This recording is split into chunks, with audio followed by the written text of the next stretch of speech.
ophambili umphikelela kaMthethwa uDr Mthethwa sihamba ne-MK Medics la eqhamuka eGauteng thina sikhona la siyithimba la KZN so yebo ma kuyiqiniso namhlanje sizobingelela but ubudlelwane bethu buya phambili so sisazophinde sivakashe sihamba nethimba elikhulu ke la se-KZN so namhlanje bekusuku lokuqala i-MKP Medics yenza into kanjengale so ninayo inhlanhla ukuthi siqalela kini so okokuqala mhlawumbe bese kuba ukuqhubeka kuya phambili sizolozizamane ezivakashi inhloso yethu ukuthi silekelele kakhulu ku-screena lokubona ukuthi kena njengoba sebevele bekhona ogogo bevele sebekhulile sebevele beyidla imithi ukubona ukuthi baphatha kahle kanjani nokuthi kusafanele ishintshwe noma kumele ishintshwe nokuthi kena sibone ezinye iy'nkinga enazo abangazazi or nezinye abazaziyo so sizobona into esiyizele namhlanje sizoloku siqhubeka siyenza kuya phambili engihamba naye la uDr Muntu oyiphathi ye-MK Medics ama-founders then olandelayo kuba uDr Biyela naye co-founder futhi ye-MK Medics so thina sikhona likhona elinye ithimba esesekwenye isite bazosijoyina futhi nawuthi asikaqedi but sizoqala nje kanjalo mhlawumbe bazositshela sokwenza njengoba senzele siyabonga. Phathi ngibingelele ogogo nomkhulu, ngibingelele umphakathi wonke, ngibingelele abahlengikazi. Siyabonga kakhulu ukuthola leli thuba. Siyabona ukuthi uNkulunkulu nathi ukhumbulile ukuthi sinogogo nomkhulu bethu abahlala kule ndawo. Ngalawo mazwi ngizothi nje uNkulunkulu azanibusise ukusebenza kwenu ukusukela namhlanje nize ningasilahli siqhubeke njalo. Sibe siyindawo ebesingazi ukuthi namhlanje ngafika abantu abakhulu kangaka bazobona abavakashela ogogo. Ngalawo mazwi ngizothi nje ngizocela ukuchaza ogogo esihlala nabo la. Ogogo esihlala nabo bawo chronic. Bakhona no non chronic kodwa ke bayifiyo non chronic. Siye sikwazi ukuthi sibanike leyo mithi esike odokotela emshiyeni. Iyalandwa every day. Siqhubeka nabo ke nje baya kuthatha amagazi mase kujuka ukuthi bathatha amagazi odokotela baqhubeke nokuhlenga impilo yabo. Siyabonga kakhulu nje ithuba noma ke isikhathi sesisincane siyacela nje kakhulu nisiphe usuku nje lethi sodwa ngoba njengoba bengaka baphelele kukhona bedridden abalele njengamanje. Baningi mhlambe ba more than 10 ukuthi bengithe bangibhalele ilist angazi noma bayibhalile nabantwana ngoba besilungisa. So laba bakhona ibona abakwazi ukucothoza bayihambele njengoba nibabona nababanye. Kodwa ke nje ngiyabonga kakhulu, ngiyacabanga ukuthi njengoba nila nize ngoba nizobona ogogo nobenu nomkhulu. Siyacela nje sibambisane ungagcini namhlanje. Ngiyabonga kakhulu. Siyabonga kakhulu. Awukwazi umkhonto awukwazi. Siyabingelela kubahambeli bethu, sibingelele wonke amalungu omkhonto wesizwe, ogogo bethu abahlala ngaphakathi nabasebenzi abasigadela ogogo. Siyanibingelela. Igama lami nguSimphiwe Gumede, uyena usonhlala kahle wala kule center esikuyona. Sinakekela ke ogogo nomkhulu njengoba nibabona nje.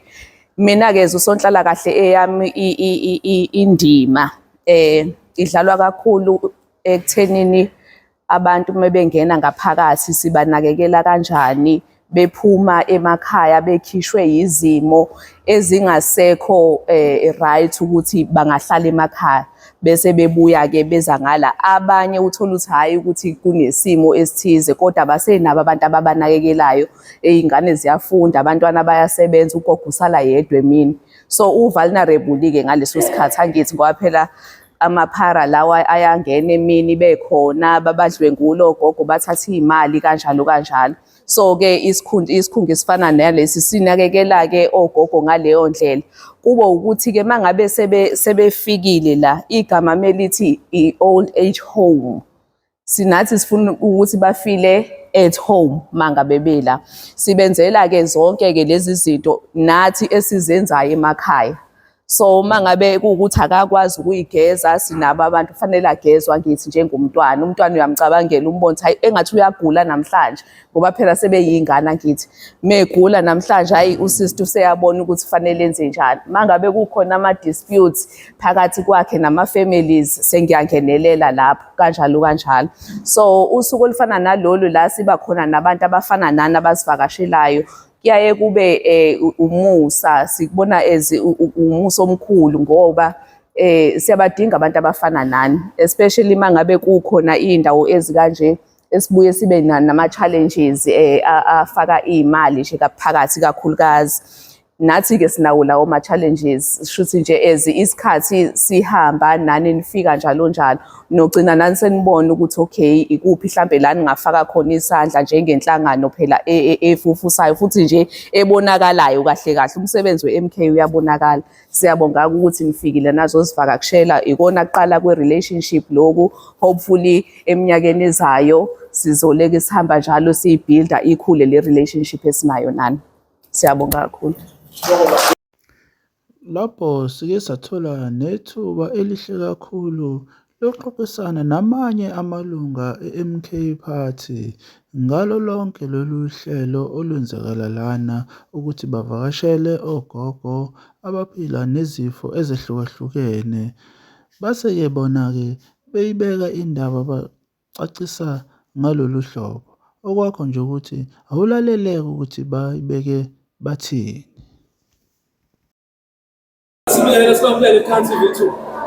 Siyabonga baba, kumnandi ukuba kuleli khaya lakho.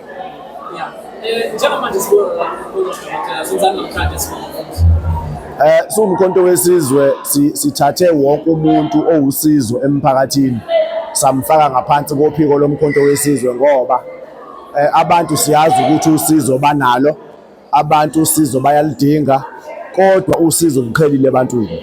Umkhonto wesizwe-ke unewingi ebizwa umkhonto wesizwe medics, la kukhona khona lonke uhlobo oluthinta ezempilo ongalicabanga.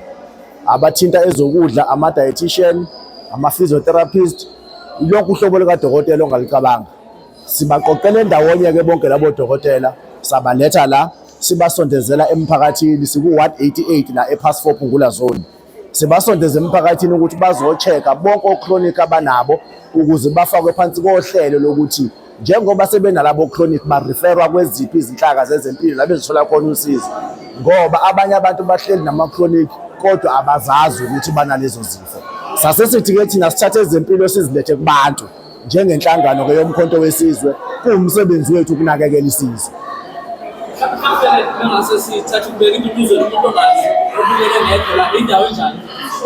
Enduduzweni esinye sezakhiwo ezikhona la eMlazi ePass4 Phungula Zone esinabantu abaphila nokukhubazeka, ikakhulukazi sinabantu abaphila nokukhubazeka nabadala, kodwa ikakhulukazi-ke la isakhiwo sabaphila nokukhubazeka.